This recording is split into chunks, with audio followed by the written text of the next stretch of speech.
So I know this is a hat show, though I have been asked to make the egregious sin that if you're wearing a large hat and you have people sitting behind you that you might want to remove your hat, please feel free to clutch your pearls if you are wearing some. In days past, it would be a horrible sin of etiquette to ask a lady to remove her hat, but. So thank you so much for joining us for the Easter Bonnet Show. We first off have an announcement from the lovely Highcroft Manor and University Women's Club. Hello, my name is Janet. Do re mi, my friends. Next Sunday is our sing-along Sound of Music here at Highcroft. The house is alive with the sound of music. To get tickets, you can phone the office here at 604-731-4661, or you can get them online. If you're having any trouble with that, still phone the office, they'll help you. It's the 60th anniversary of the Sound of Music, and we're celebrating by making a fundraiser for the HHPF, which is the House fundraising division of Highcroft. And so I hope that some of you will think about coming next week and having some popcorn with the movie and some apple strudel and tea and coffee at the intermission. This is the history of Highcroft. There's a pamphlet upstairs on that. Very interesting history. And this is membership at Highcroft. And I'll leave it with you. Hope to see you next week, everybody. So glad you came to see our beautiful house here.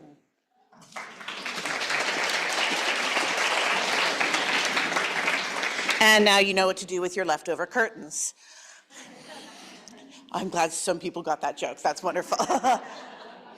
Couple of quick housekeeping things.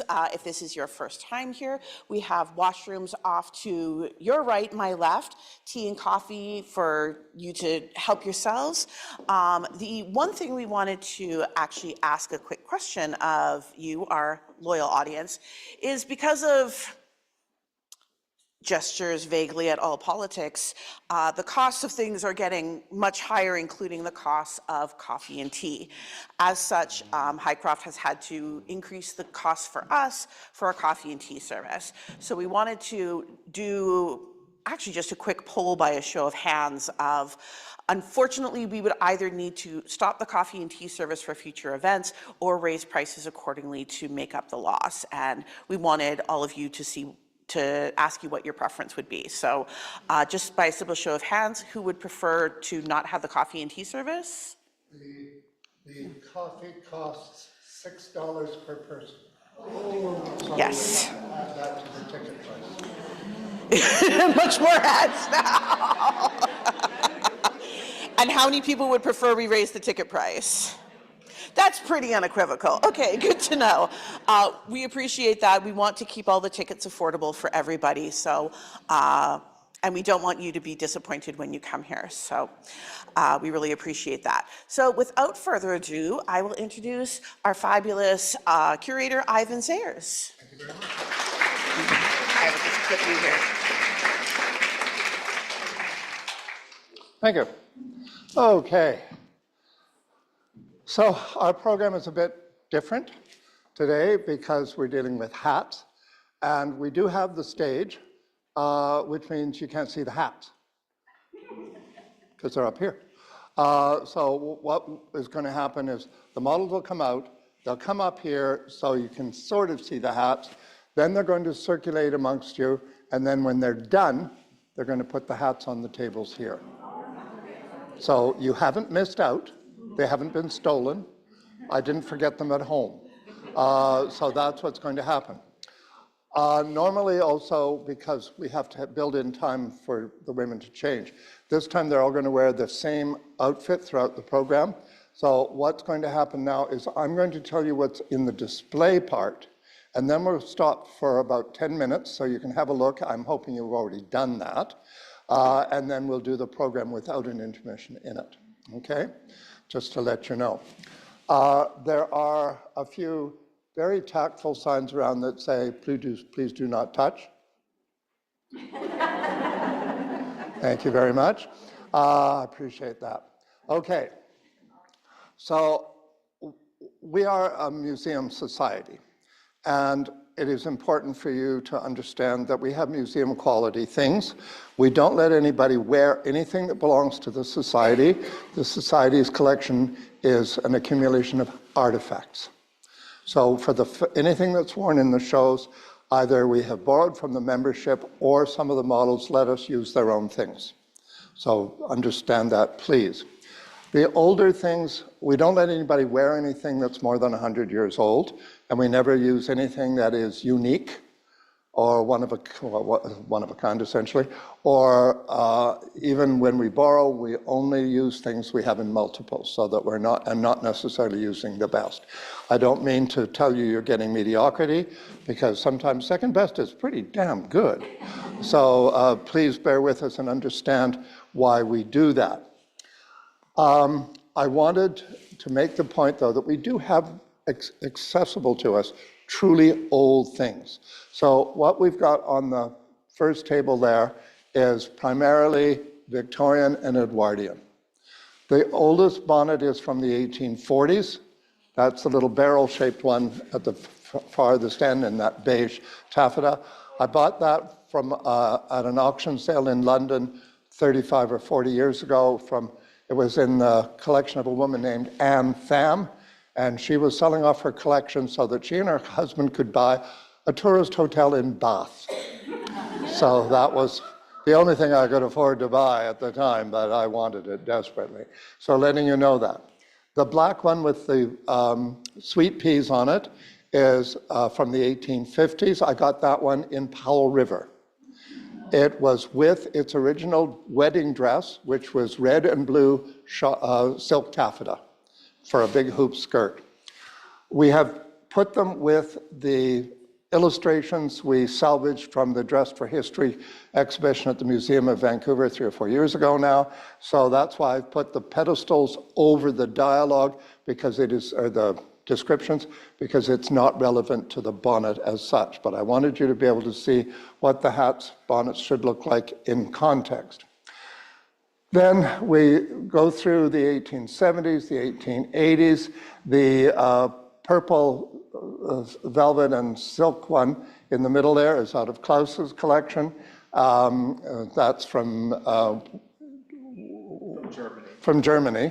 The rest, I don't really know where they've come from. Some of them it's anonymous, some of them from the Powell River collection.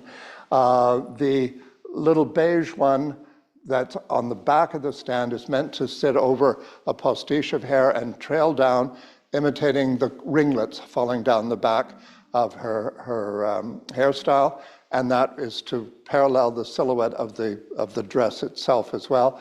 That I got from Sandra Saunders, who at that time, well, now runs a business called Dig It. Not a name she likes, and I can understand why, but she sells vintage clothing, and she saved that for me.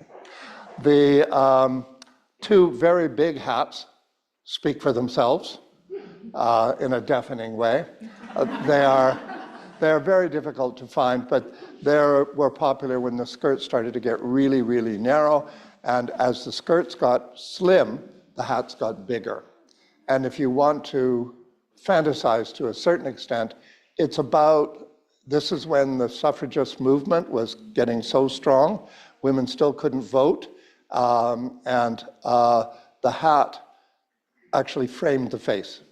It drew attention to the face, where you see character, intelligence, personality, all of those things, which were sort of useful when people were trying to have the vote extended to women. Then the hobbled skirts follow the narrow ones, where they're really tight at the bottom, and there's an illustration there, and one hat which is smaller again. And this is a change, because fashion is always about change, but it's also about proportion and ratio. As the skirts get truly hobbled at the back, which is contrary to liberation, the hats did the same thing. Suddenly in 1914, the First World War starts, and everything changes.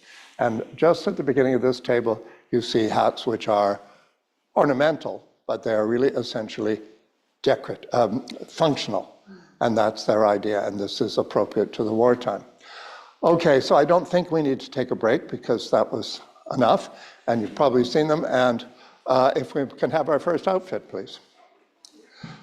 So the women are all wearing black, primarily from the 40s and 50s, just to be as neutral as possible. And so the hats, you have to use your imagination about the clothes. So Carly is wearing a suit here out of her own collection from the late 40s, early 50s, but the hat, where we're starting with the hats, is the early 1920s. So the clothing for this period would have been oversized, hanging loose from the shoulders, hiding the body shape rather than exposing the body shape as it would have done 10 years earlier. Fashion always being action and reaction. As the garment should look too big, so should the hat. So it sinks down on the head, and what the assumption is that the bigger the clothing is, the more vulnerable and petite the woman will look. And this is supposed to appeal to the male ego. He is big and protective because she is small and vulnerable. All right, thank you very much. Could we have the next one, please?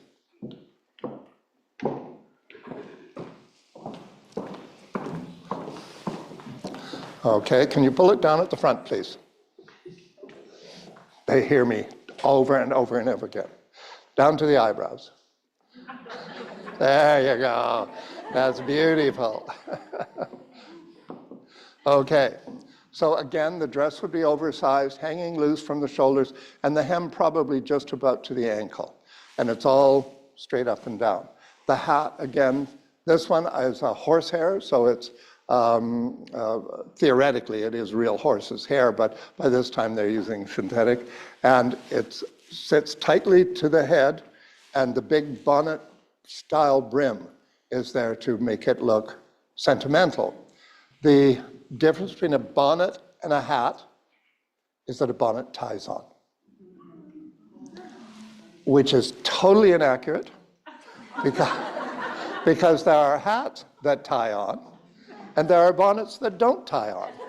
But for our purposes today, there will not be an exam, as that's how you know the difference. All right, thank you very much. That one I got in Powell River. I started to buy a very large collection of vintage clothing in Powell River in 1978, I think it was. And there were 7 trunks of clothing going back to 1800, including a man's suit from 1804 from Paris and that sort of thing. And this was one of the more modern things in that collection. Can we have the next one, please?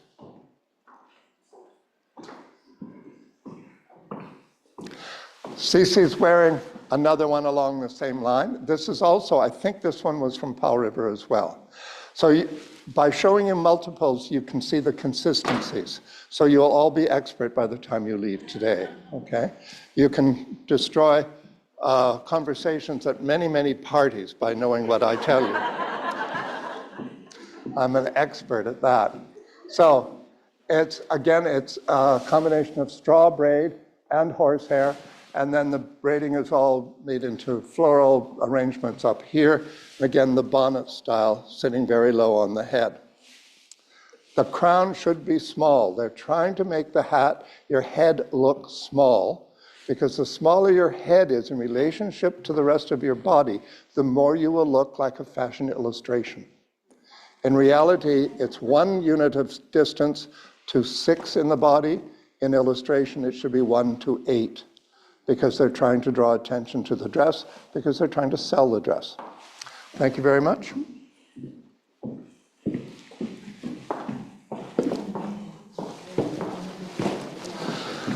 And could we have the next one, please? I want you to know that I have about 40 of these shawls in different colors. And I brought almost all of them today. But the truth is that I like to have as many of everything as possible so that we can mix and match with ease. Now, Sammy's wearing a hat here, and I can't remember where I got this one, but this is again, early 20s. It's almost as a turban style. It isn't draped as a turban should be, but it's oversized. In this instance, the brim does not splay out bonnet style. It's brought up straight and flush to the side of the crown. The colors are more for fall. When I was putting the program together, I was going to bring my favorite hats. And then after a while, I thought, oh, this is going to be difficult. So because there are so many that are favorites. So I decided we should just do spring and we should just do flowers. But by then it was too late. I was already doing fall. So that's why I just want you to know that I know better. I just don't do better. So anyway, it is all those fall colors. You should, if you are a real skilled milliner, you are supposed to make hats that are appropriate to the time of year. You do not put flowers and feathers on the same hat. And certainly not flowers and fur, because you are confusing the seasons. Flowers are for spring and summer. Fur and feathers should be for the fall and the winter. So it doesn't mean they don't do it. It's just not considered to be in the best possible taste. All right, thank you very much. Okay, and can we have the next one, please?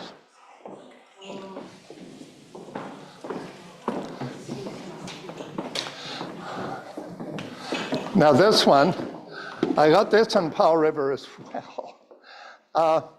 But the collection had been put together by a woman named Ida Garrig. Mrs. Garrig was a character, obviously. She was Canadian. She was brought up in Powell River and left Powell River in 1928 to become the clerk at the candy counter at the Empress Hotel. She had a customer who was an American doctor on a holiday, and she very wisely married him as quickly as possible. And moved with him to Oakland, California. She never had children, and her creative energy went into producing this fabulous collection of period clothing. A lot of the dresses she altered so they would fit her.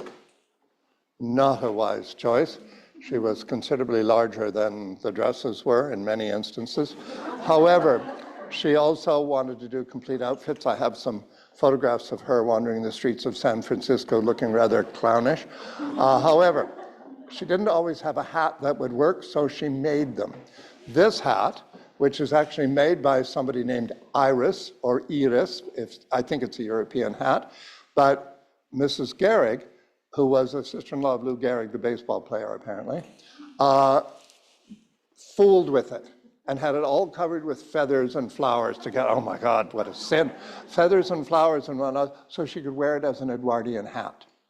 And I knew it was fake because it was so conspicuously wrong. So as I took it apart, then the crown showed, can I get you from the back? The crown showed this beautiful metallic gauze with all these Sioux embroidered ornaments in Chinese style all over the thing there. So it's absolutely spectacular, beautiful hat.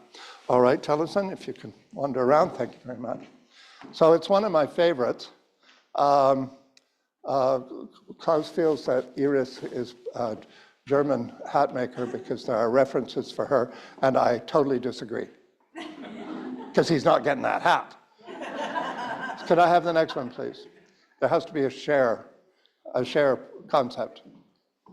But this one is out of Klaus's collection, and this hat is from Wiesbaden in Germany, which was one of the spa towns, and a lot of times very exclusive shops and dressmakers and businesses like that would be in the spa towns because people were on holiday, and they would shop and spend their time, and you're being very good. The dress is too long, and it catches on everything. As you can see, it's all fringy and so on.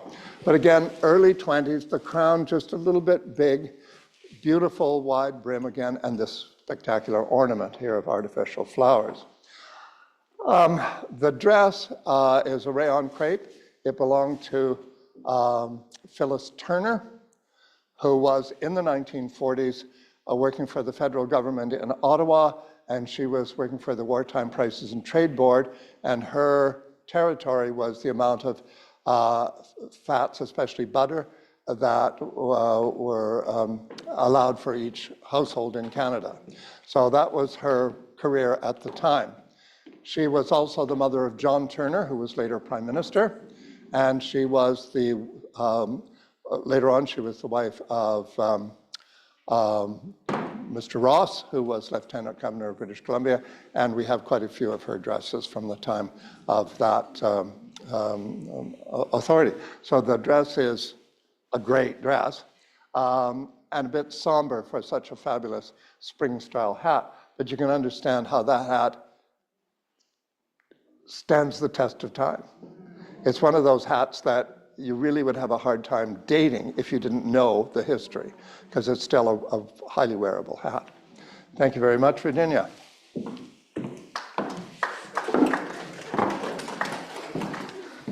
And can we have the next one, please?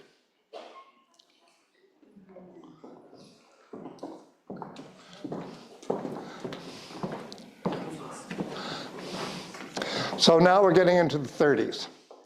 So what happens is a sort of natural kind of look comes into clothing. The understatement of baggy clothes that was popular in the 20s is really not that important anymore. I'm just going to do that a bit, I hope. This is where it falls off. Anyway, so the hats, instead of being deep, are shallow. They still fit closely to the head. You still want this sense of a fairly small head. It's not like in the 60s with backcombed hair where everybody's head's the size of a balloon. But here it's supposed to be small and delicate and so on and so forth. And I had to show you at least one that had fruit on it. So artificial cherries are the norm. There used to be a wholesaler in Gastown, Charlie Stern and Company, that sold millinery supplies. They did their own line of hats at one time as well. Those of you who are local milliners, some of you would have known Charlie. The warehouse had kept everything they didn't sell, and the business started in 1910. It was amazing to be in there. Just shelves and shelves and shelves of trays of artificial fruit and flowers and every possible variation. So those cherries like that were extremely popular throughout well, even in the 20s and in the 30s. For those of you who were with us at the Orpheum 2 or 3 weeks ago, Clara Bow wears a hat with plums hanging down the side of it. All right, thank you very much. Is it going to fall off? I told them if they lose the hat, I have to pick it up, so. Okay, can we have the next one, please? Okay, that's out of sequence, but that's all right. So this is the late 20s here, and now this is a real cloche hat. So it's shaped exactly like a bell. So it's dome-shaped, and then with a slightly flared crown, so it's like a Christmas bell. This belonged to a woman who lived in New Westminster. It's felt. The embroidery is all done by machine, and it's something that looks vaguely like tulips, but it's more complicated than that. So I'm sorry, I've forgotten the woman's name. But also in some of the movies, they did that, primarily because in the movies, you couldn't see her eyes, and they really wanted to be able to see the eyes. So I think it was much more likely that most women wore them with the brim down. If you have the opportunity, this is a style that you would see from about 1925 through to about 1930, even a little bit after that. But if you have the opportunity to go to the Hastings Mill Store Museum in Kitsilano, they have on a video loop the film of them moving the building from Burrard Inlet around Stanley Park in 1930 to where it is now in Kitts. And the women in the film are wearing this style of hat.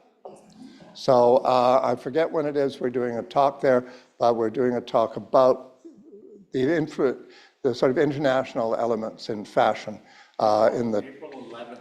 April the 11th. And again, I don't like talking to empty chairs. Well, one of the other. 11th or 12th. It'll be on Smock's website. It'll be on the Mills website. It'll be on the 11th? Yeah. And the exhibition that's there right now is women's clothing from the late 20s. That dress is from Santiago in Chile. But I'm going to take a velvet traveling dress from the 1860s from India. I have probably what was a wedding dress in copper with magenta trim on it from Mexico City from the 1870s. And I have a dress from the 1880s that belonged to the wife of the Peruvian ambassador to England, and so on and so forth. So it's going to be more than what the exhibition is as it is now, just to let you know. Thank you very much, Sarah. And could we have our next one, please?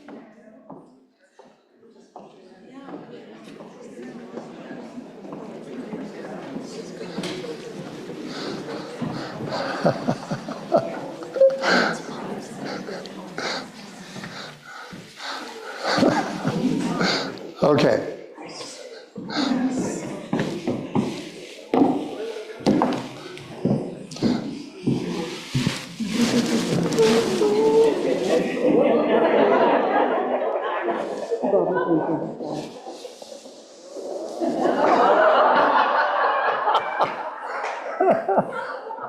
I said if something goes wrong, it doesn't matter, it's my fault. It looks good both ways, actually. But that's the right way. But I was almost tempted just to leave it, but a lie catches you up eventually. But I just love this hat. And it's got a flower on it, but it's really not a spring-style hat. It's black felt. It's gardenias, well, if you can import them, you can get them any time of the year. But it is a great hat. This is probably the very end of the 30s, maybe as early as 37. It looks like stuff that Schiaparelli was doing and so forth. It looks good both ways. Two for the price of one. You can't argue that, you know. But this is actually a version of a profile hat. A profile hat is meant to be seen from the side because that's where it has the most impact. And you can understand how successful that can be. It looks great. I think that's one of the reasons you did it compact, so that when you're in the restaurant and you want to make sure you're creating an impression with your profile hat, you can get your compact out and you can see who's noticing. If he's looking at you. All right, thank you very much, Cece. You can punish me later. Okay? Can we have the next one, please? I'm sorry, I can't remember where I got that hat, and it's a shame because it is a great hat. Okay, early 30s. This one, I wanted to put this one in maybe because it was so goofy. I got this in the Salvation Army thrift store. It really is a bit sporty for the outfit, but it is sporty, and it's meant to be worn probably with something like a tennis dress or something on your way to the court. You wouldn't wear it to play tennis, but that sort of thing, a white summer dress. And when I got it, I just couldn't get over these. I don't know what they are. I think they're supposed to be flowers, but they look like a white and red tomato. They're leather. They are leather, and they're padded substantially. But I've never seen anything like it. And I said in that 20 when I showed you the brim flips back, the front, and it creates a sporty, almost boyish kind of look. Well, that's exactly what it's shaped like a ball cap with the visor turned back. Absolutely goofy, but wonderful in its own way. So it's the only one I've ever seen. Thank you very much, Sammy. Perfect for evening. Actually, Sammy, let me take this from you for a second. Isn't that the most spectacular dress?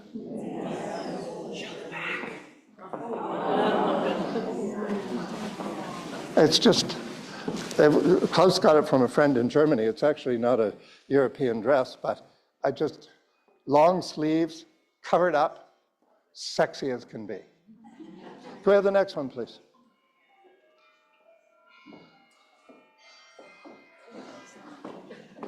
Okay. Again, a little bit out of sequence here. We got another 20s job. But another, I'm just going to pull that down. Oh, we got hair in there. That's too bad. Just me being bitter. So this one, I think this one might have come out of the Paul River collection as well. I can't, no, maybe the Sally Ann. I've had it 40 years or more. Anyway, black felt, and again, more wintry, but the flowers are silly and very, very stylized, trying to do Art Deco. This, again, very end of the 20s. And the cloche style, you can see here that it's shaped exactly like a bell with the brim small but flaring. All right, thank you very much, madam. And can we have the next one, please?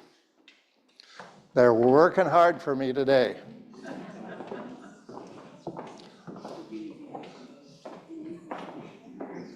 So this one I got from Evelyn Roth.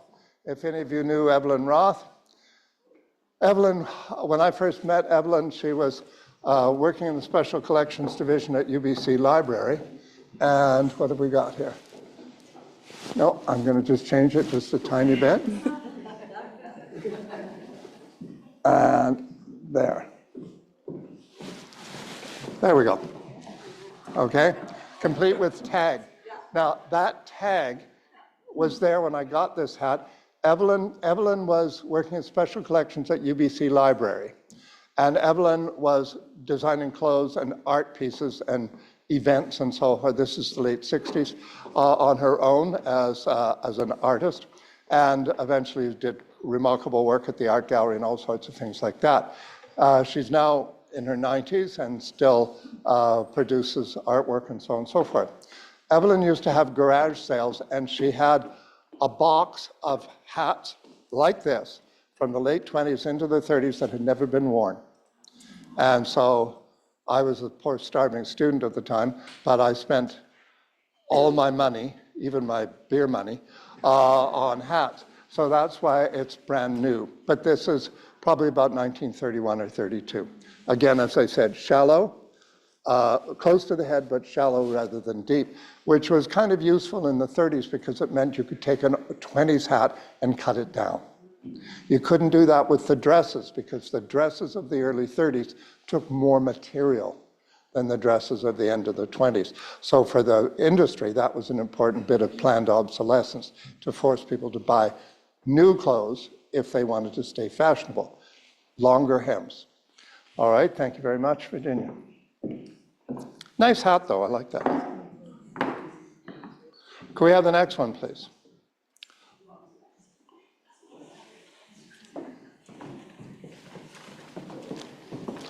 Okay. Okay, I'm going to change that one, too. Just a bit, just a bit.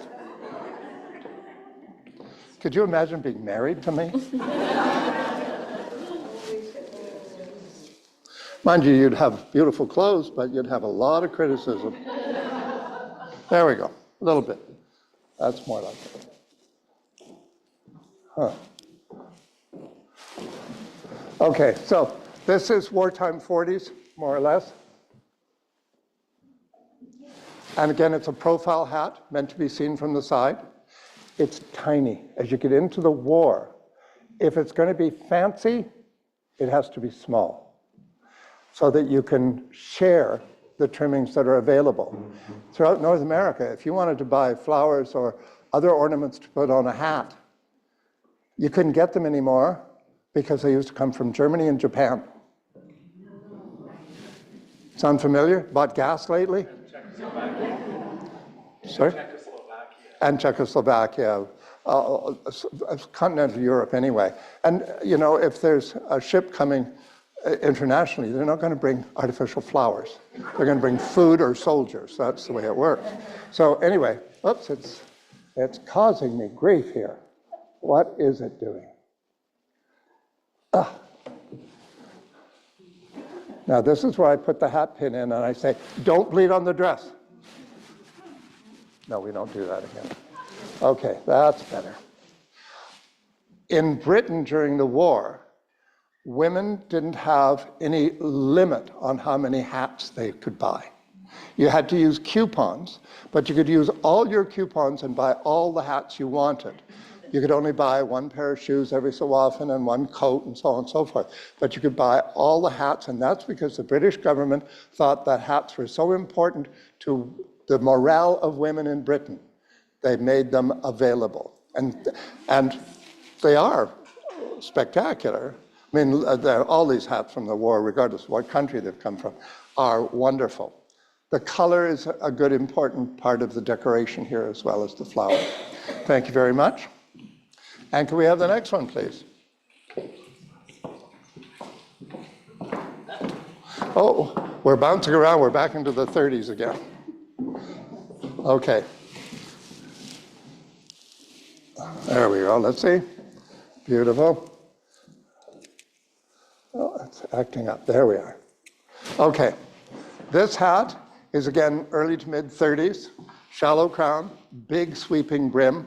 It could be into the late 30s, and it's trying to look like Scarlett O'Hara in Gone with the Wind.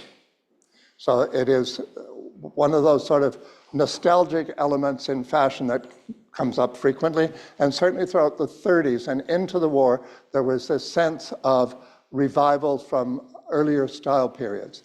The little one that Carly is wearing, the lime green one, is also typical of the hats that were worn in the 1870s. And the idea is that you look to the past where you think everything was perfect, and you hope it will get like that again when this war thing is over. This hat I bought at the Baptist Church up the hill here. I was coming into town from Surrey, Richmond, and from doing a program, and I saw a sign on the church that said rummage sale today, 12 to 2. It was 2 o'clock. So I walked in, bare tables. They were packing everything up. And I heard a woman say, "What's in this box?" Always listen. So I turned around and she pulled out this box, and there were 8 of these that they had forgotten to put out. 25 cents a piece.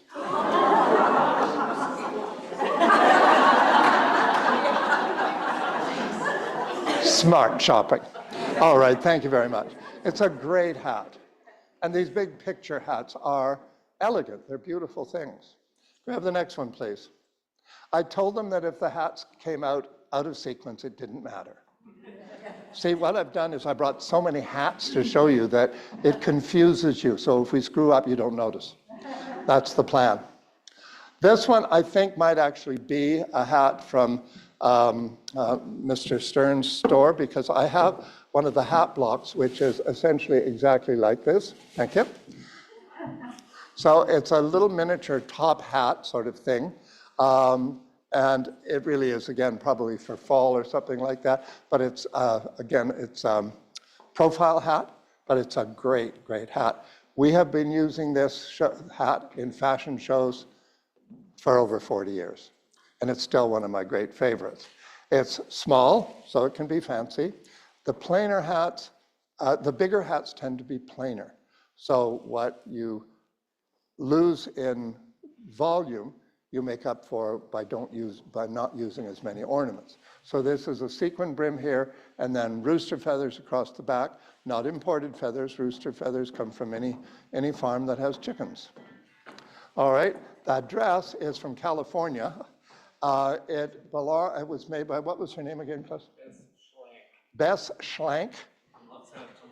Well, a name to be reckoned with. Bess Schlank.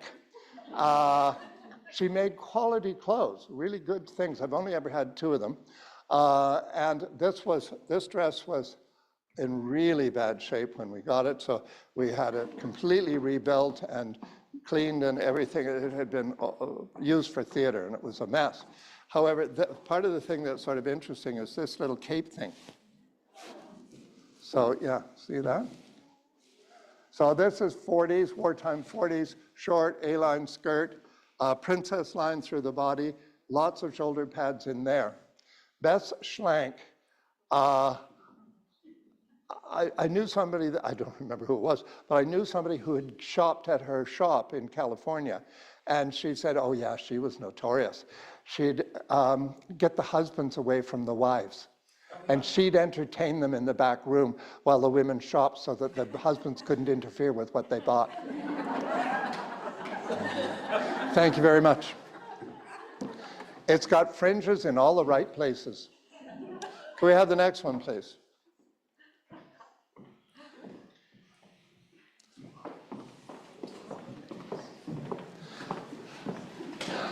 This I bought in the Salvation Army thrift store on 12th Avenue. Don't rush over. For one thing, it's Sunday, they're closed. But the thrift stores are not really very fertile anymore. There's just nothing to find. But this is a maroon felt. The flowers are crocheted out of bits and pieces of wool, so you could do this without having an import and so on and so forth. But the important part, as I say, I got it in the sale. This is by Lily Dachet. Lily Dachet was one of the most important American milliners through the 40s and into the 50s, and even later when she sells the name and they're selling Dachettes and so on and so forth. It's not the same thing anymore. But she was brilliant. She was truly talented and hugely successful. I have some knockoffs, but this is one of 3 of her real hats that I've done myself, or that I own myself. It's a turban. Essentially, it's a turban, and again, should be back there a little bit. So it's, again, a profile hat meant to be seen from the side. But the color is wonderful. It's that fuchsia that they used so much in the 30s and 40s. Schiaparelli used it, of course, in variations. And anyway, it's one of my favorites. I've got the perfect dress for it, but we won't do that now because I'm telling you something you can't see, so it's bad. If I do tell you things and you do want to pursue it, you are welcome to phone me. We meet on the front porch because I don't let anybody in the house anymore. Somebody lives like I do, I can tell, or they've been to my house. No, I have been so busy, that's my excuse, I can't clean house. But at the moment, there's hats everywhere, so there's no place for you to sit, so we meet on the front porch. Can we have the next one, please? I have women's clothing back to the 1750s and men's clothing back to the 1730s.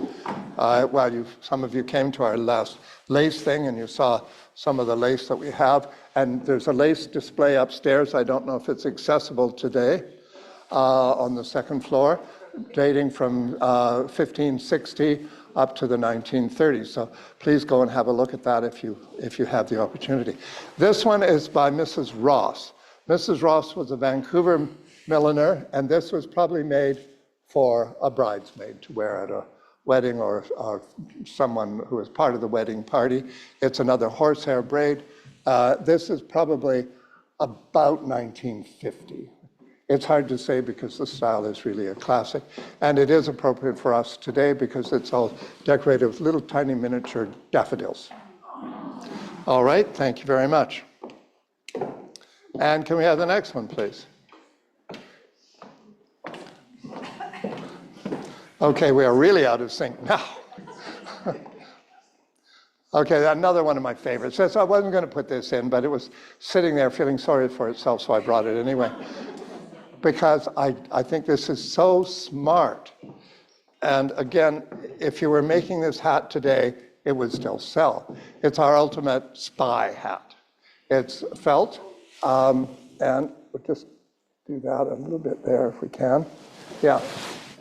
So we did do a publicity shot with this hat and a killer tailored suit from the 40s at one time.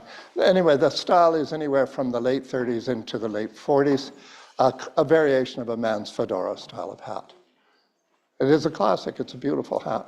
Again, if you want to see things like this, I have a fair number of them in various colors and with the brims cut differently and some creasing to the crown and feathers stuck through holes and all sorts of good things.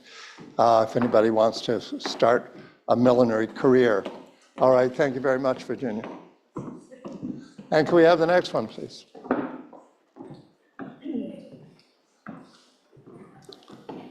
I have no idea where that one came from either. Might have been the Salvation Army. How are we doing? Yes, please.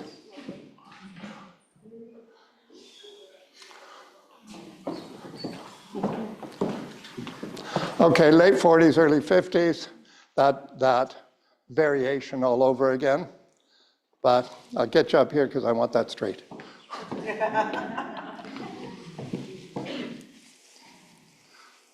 So you're going to stay there? So it's field flowers.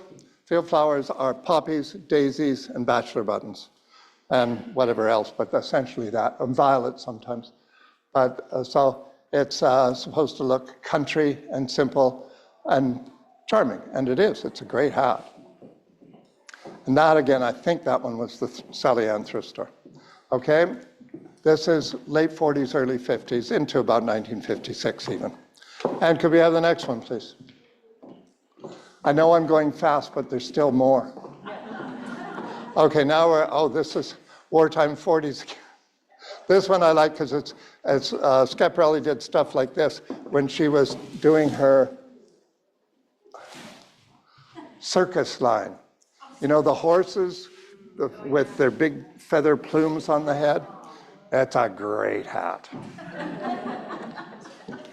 These are a lot of these were sort of variations of what was called an Empress Eugenie hat as well. They started in the 30s, and Eugenie was the Empress of France. And it was in the 1860s, and most of the women, aristocratic women, were quite famous for their horsemanship. They were riding side saddle and whatnot, and they would wear abbreviated hats with things hanging down the back. And it became a popular part of that Victorian revival in the 1930s and 40s, and this is imitating that again. Thank you very much. Looks great. Next one, please. Sarah's dress, by the way, belonged to a woman named Anna Cree, who lived in West Vancouver. Mrs. Cree was married in 1947, and she and her husband went to Paris for their honeymoon, and she bought that dress in Paris. It's not couture or anything, it's just conventional ready-to-wear dress, but it's from Paris in 1947. Okay. Now we're going to change this one again too. Okay. Oops, you see? Yeah. So this is late 40s, early 50s, and it's bonnet style. Again, it's a revival. So there's our crown, and then the brim making a circular form, just like the ones sort of over there. That's where the inspiration is coming from. When the Second World War ended, there was a need for a continuance of revival, but also they wanted sentiment. So many women had to wear tailored clothes or uniforms or have to make do during the war. So things that were a bit frivolous, sentimental, that sort of thing. These are features that you see in millinery as well as other clothes. Okay, thank you very much. And can we have the next one, please? Oops, you all right? The shoes are dangerous. Okay, I think we got enough of these. Okay, come here.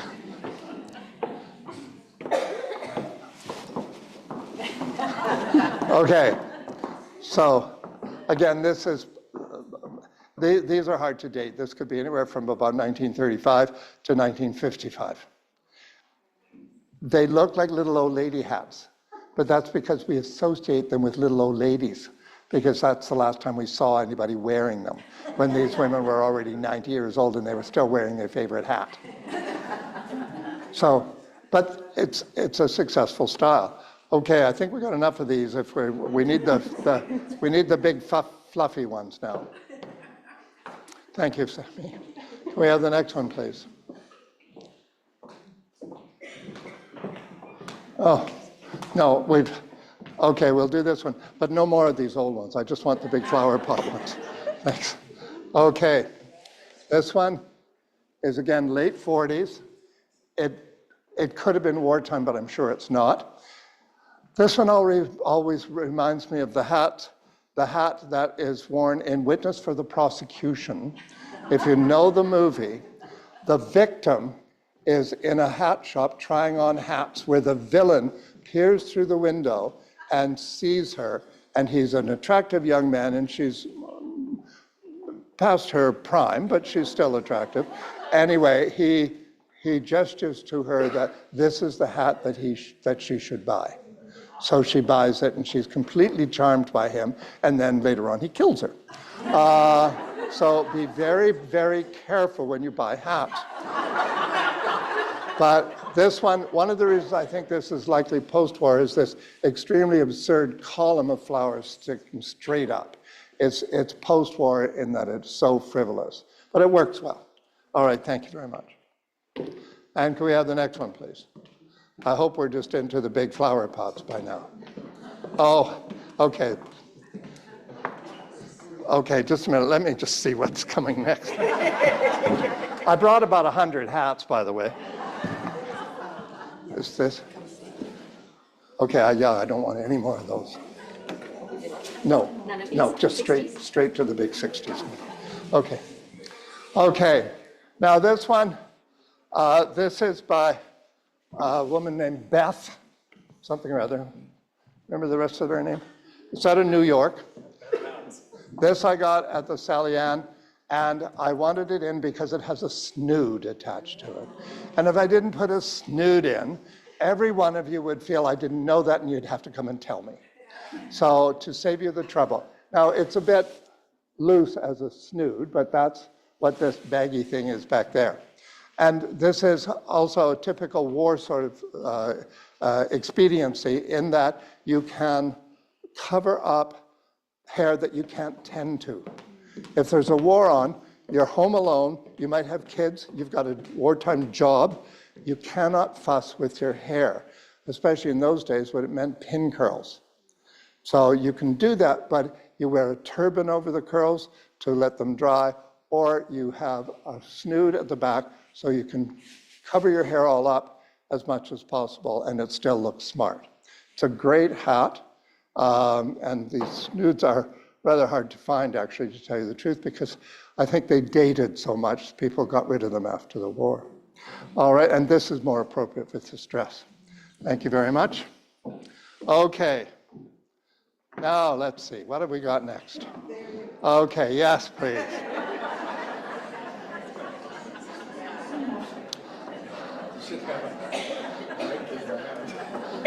Aloha oi. Now, this, we just wanted to be a bit silly. By now, you're going to be falling asleep. This one I got from, is the tag, I'm just going to take it off because I need to get the woman's name. Oh, no, it's not on there. Did you take the tag off? Oh. Must be in the box then. Anyway, she was the millinery buyer for Spencer's department store. Okay, some of you are old enough and proud enough to claim your age. Good for you. Anyway, Spencer's was the precursor to Eaton's in Vancouver. The Simon Fraser downtown campus is in the Spencer's building. This woman was the, oh, where are we here? I don't know. There you are. That's where it should be. Is it going to fall off? So the woman was the buyer for for Eaton's after her term with Spencer's. Spencer's was bought up by Eaton's in 1949. So she took over, and she was their millinery buyer for years. She retired in something like 1970. So when I went to the house after she died, there were 300 hats. I know I've shown you 200 already today. No, but I bought 100 of the hats from this sale. This one I just couldn't believe because it was the quintessential goofiness for the tourists going to the Hawaiian Islands. You hear about the floods in Hawaii today? Terrible floods. Anyway, and the lei is original to the hat. So, all right, thanks very much, Sarah. So that's probably about 1960 or thereabouts. Okay. Now, yes, please.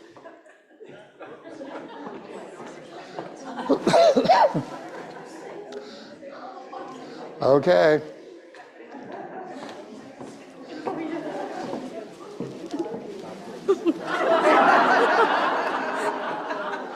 This is probably from the same woman. Yeah, this, I got it from her niece, Dana McLaren, but it belonged to the same woman, Mrs. Moore, hat buyer for Eaton's. So this was one of hers. And because she was the hat buyer and she commentated fashion shows, she always wanted to have the most wonderful, we'll call it, hat in the room. So this was one of hers. She was a big woman, so she had a huge collection of hats and shoes and handbags. They always fit. Keep it in mind. All right, and this is of that period. Well, we'll let you start your walk. Can we have the next one too, please? This is that period when my mother and all of her sisters and all of her friends were going to night school classes on how to make your own hats. Now this one here, which to me looks like a birthday cake gone wrong. This was made by Molly Entwistle.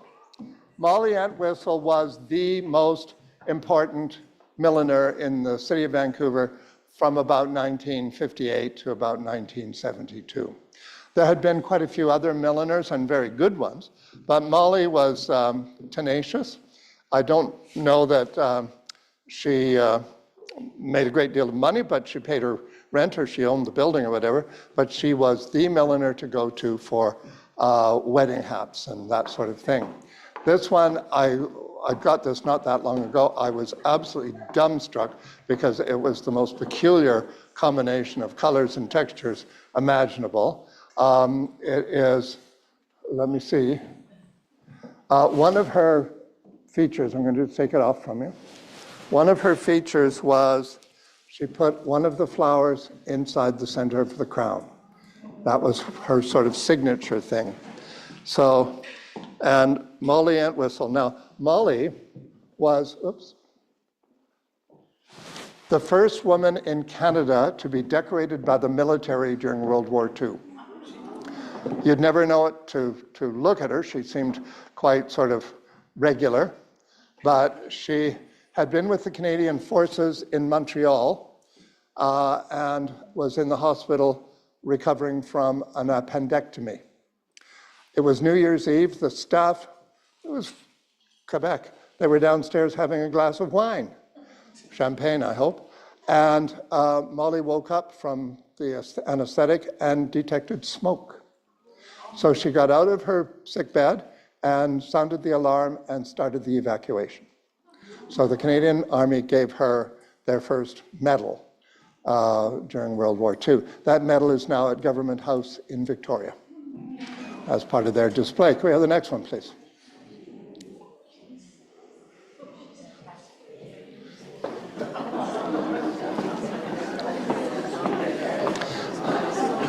This one was made for a fashion show at the Hotel Vancouver of waterproof clothing. There is, in fact, an umbrella to match with flowers on it, and it was made out of garbage bags. This was made by Mr. Ian in Vancouver. Mr. Ian was originally from Australia. Smock actually was given a fair number of Mr. Ian hats just a few days ago from the Taya Bentley estate with their original hat boxes. We were thrilled. But Mr. Ian had a great sense of humor, obviously. Mrs. Wiener, Laura Maria Wiener, had many of her hats made by him. Even though they have her label in them, she designed them and he made them for her. So I'll let you wander around with that. This was at the Hotel Vancouver.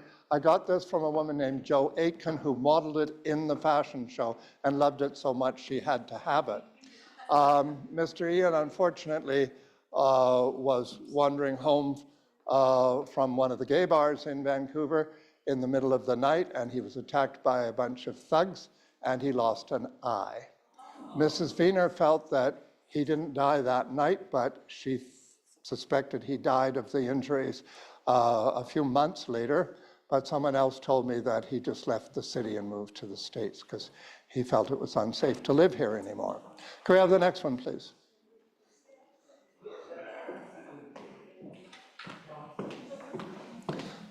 So you can just do a walk because I'm keeping everybody too long.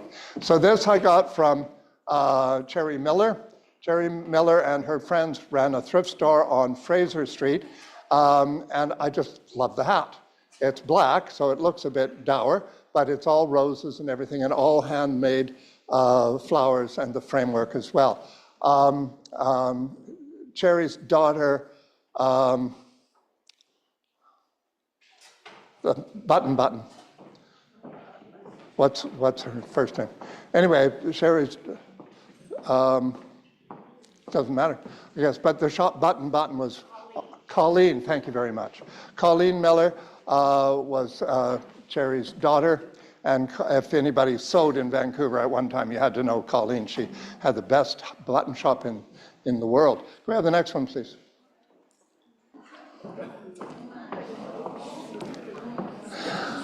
It looks to me like a fright wig, but it also reminds me of the fungus that grows around trees.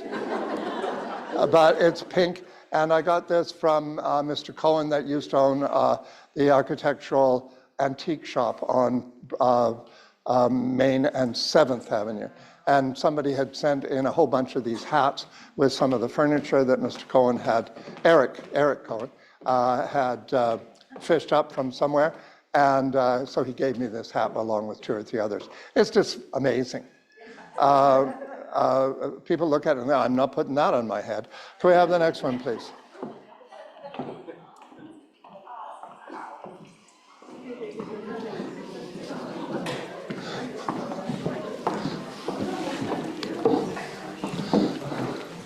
Okay, that's going to be our last one, I think. Okay. Now this, let me see if it's backwards or not. Let me just see. Yeah, I think that. See, now I'm lost. I think it is, but Edna Olson, E. Marie hat, made this in Gastown probably about 20 years ago now. She opened up a business there, E. Marie Hat, just as a whim. And she did quite well, but by the time of this hat, people aren't wearing hats anymore. The end of the 60s, hair was more important than the hats were, because it was all about hippiness and all that kind of stuff. And you wore berets or scarves or something or other, until Edie came into being, Edie Orenstein here. But there were, so anyway, Edna made this hat as a joke. So she made everything, though, entirely. But I think it worked really well, and I asked her if I could have it, so she thought I was crazy. But actually, nowadays, with tattoos, and in fact, even at the time, I thought, if you shaved your head, or if you've lost your hair for various medical reasons, paint the flowers on your skin, and then have the hat with the flowers to match. And nowadays, that's not all that far-fetched, because with tattoos everywhere. So I think it would work. Thank you very much. So anyway, that's it for today. I'm sorry that I overdid it.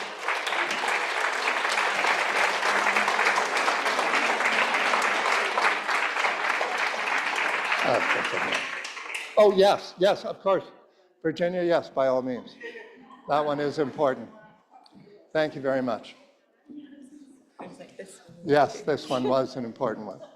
Okay, so before I get into this one, though, I would like to thank all of you for coming and helping us. We're trying to get a building so that all of this stuff and everything else that we have and that we can get has a home that will be permanent. I will be 80 in September, and I will not be here to look after this stuff anymore. No, I'll not, I hope not in September, but I have the gift of prophecy.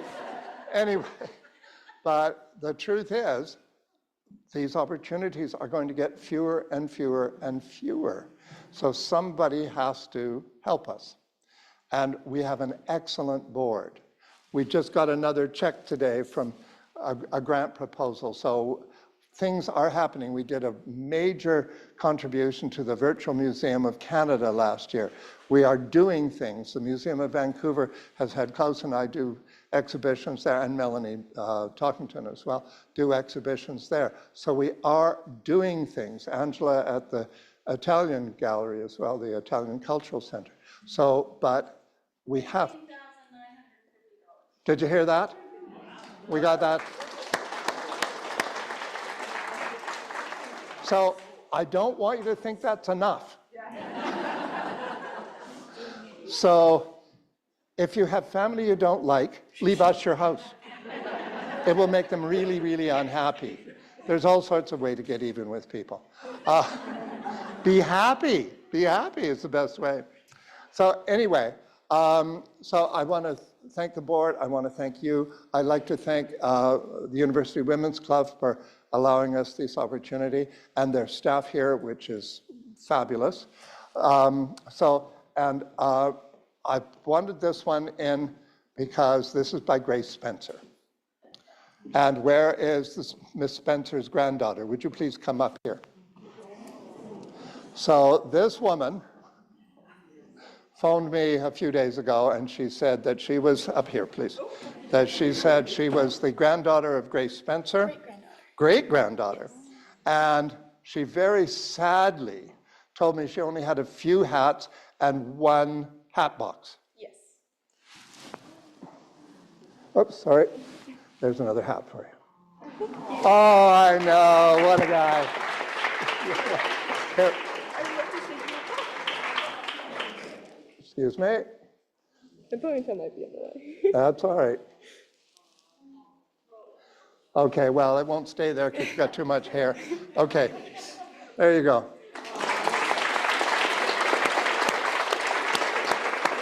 Okay, I've embarrassed you enough. Off you go. The hat should be with the person who can appreciate it the most. And I want you to know, I probably have 150 hats of the mid-1960s. So it's not as much of a sacrifice as you might think. But tonight, of course, I'm going to realize that was my favorite. Anyway, okay, thank you again. Go home and be safe. Thanks, Virginia.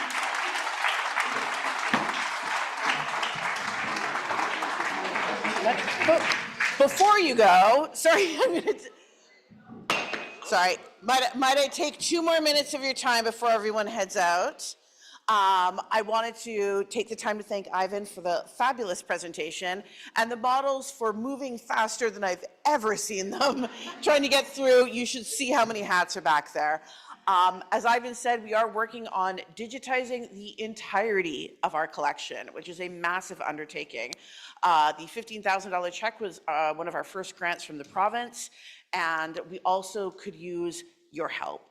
If you would like to sponsor the digitization of a garment, by the time we are done, we're hoping to have the largest digital collection of historical garments in the world. Which is, a modest undertaking. But as Ivan said, the cost of that is quite high. We're looking at, just for the digitization, approximately $250,000 a year in costs. So if you are able to help, if you're able to make a donation, volunteer, even buying a membership, not only do you get access to all of the fabulous tickets here at a discounted rate, you also get early access to the tickets, which is great because all of these events are selling out really quickly.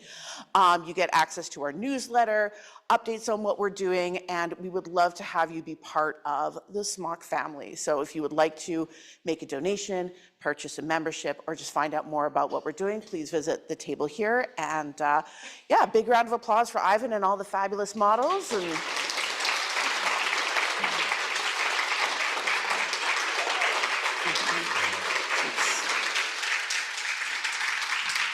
And feel free to peruse the collection here, have a look at everything.